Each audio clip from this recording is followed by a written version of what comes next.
নমস্কার বন্ধুরা, জানা গেছেন সবাইকে স্বাগত। আশা করি সবাই ভালো আছেন। আজকে আরেকটা রেসিপি নিয়ে আসছি। আজকে তৈরি করব চাইনিজ ভেজিটেবল। আমরা এখানে নিয়েছি বড় সাইজের একটি ক্যাপসিকাম, ঠিক এভাবে কিউব করে কেটে নিয়েছি। আলু নিয়েছি, এভাবে লম্বা করে কেটে নিয়েছি। গাজর, এক মুঠো পরিমাণের মতো মটরশুঁটি নিয়েছি এখানে। আর বাঁধাকপি নিয়েছি ঠিক এভাবে বড় বড় সাইজে কিউব করে। আর এখানে নিয়েছি ব্রোকলি, আর এখানে নিয়েছি ফুলকপি। আর আমাদের লাগছে এখানে তিনটি বড় বড় সাইজের আমরা পাকা লঙ্কা নিয়েছি, এভাবে ডিজাইন করে এভাবে কেটে নিয়েছি। আর দুইটি দেশি রসুন, পোয়াগুলো কিউব কিমা করে নিয়েছি। আর বড় সাইজের একটি পেঁয়াজ এভাবে কিউব করে কেটে নিয়েছি। আর আধা চা চামচ পরিমাণের মতো কালো গোলমরিচের গুঁড়ো শিলপাটে আমরা থেতো করে নিয়েছি। আর 1 চা চামচ পরিমাণের মতো অরিগানো নিয়ে নিব। আর বাইরে খেতে হবে না দাম দিয়ে, খুব সহজেই ঘরেই তৈরি করে নিতে পারেন চাইনিজ ভেজিটেবল। আমরা এখানে একটি কড়াই বসিয়ে দিয়েছি, কড়াইয়ের মধ্যে জল দিয়ে দিয়েছি। এখন সবজিগুলো সিদ্ধ করে নেব। একে একে সবকটি সিদ্ধ করে নেব। সবজিগুলো সিদ্ধ করে নেব। 70% পরিমাণের মতো আমরা সিদ্ধ করে নেব। এখন আমরা একটু ঢেকে দিব। শুধু ক্যাপসিকামটা একটু পরে দিব। একটু পরিমাণের মতো আধা চা চামচ পরিমাণের মতো একটু লবণ দিয়ে দিব, যাতে সবজিগুলো তাড়াতাড়ি সিদ্ধ হয়ে যেতে পারে। যখন আমাদের 50% সিদ্ধ হয়ে যাবে তখন এখন ক্যাপসিকামগুলো এর মাঝে দিয়ে দিব। দেখুন বন্ধুরা, আমাদের সবজিগুলো সিদ্ধ হয়ে গিয়েছে 80%-এর মতো। এখন আমরা নামিয়ে চাটনি সাথে জল ঝরিয়ে নেব। এখানে 1 চা চামচ পরিমাণের মতো বাটার দিয়ে দিব।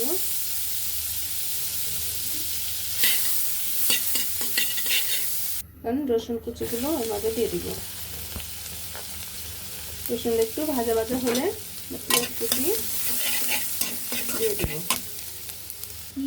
এখন রসুন ভাজা ভাজা হয়ে গিয়েছে। এখন লঙ্কা এবং পেঁয়াজ কুচিগুলো দিয়ে দিব।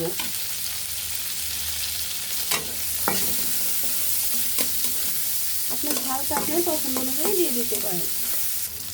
পেঁয়াজগুলো হয়ে গিয়েছে, এখন আমরা সবজিগুলো দিয়ে দেব।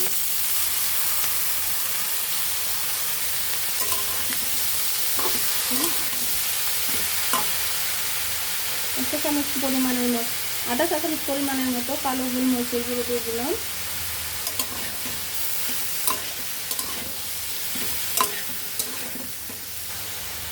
প্রয়োজন মতো লবণ, 1 চা চামচ পরিমাণের মতো অরিগানো দিয়ে দিব।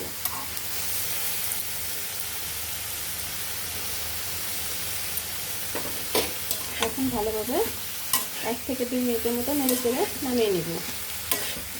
দেখুন বন্ধুরা, কত সুন্দর দেখাচ্ছে। আপনার ছেলেমেয়েরা যদি সবজি খেতে না চায়, এভাবে চাইনিজ সবজি রান্না করে দেবেন, অনায়াসে খেয়ে নেবে। আর এত দাম দিয়েও বাইরে খেতে হবে না। এটা 1 চামচ পরিমাণের মতো চিনি অ্যাড করে দেবো, তাহলে খেতে অনেক টেস্ট হয়। চিনিটা আপনার অপশনাল, আপনি পছন্দ যদি না করেন তাহলে চিনি দিতে হবে না। সবজিটা হয়ে গিয়েছে, এখন আমরা নামিয়ে নেব।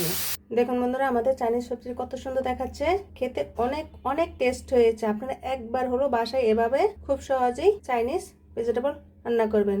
কেমন হলো ভিডিওটি অবশ্যই কমেন্টে জানাবেন। ভিডিওটি দেখার জন্য ধন্যবাদ। Thank you.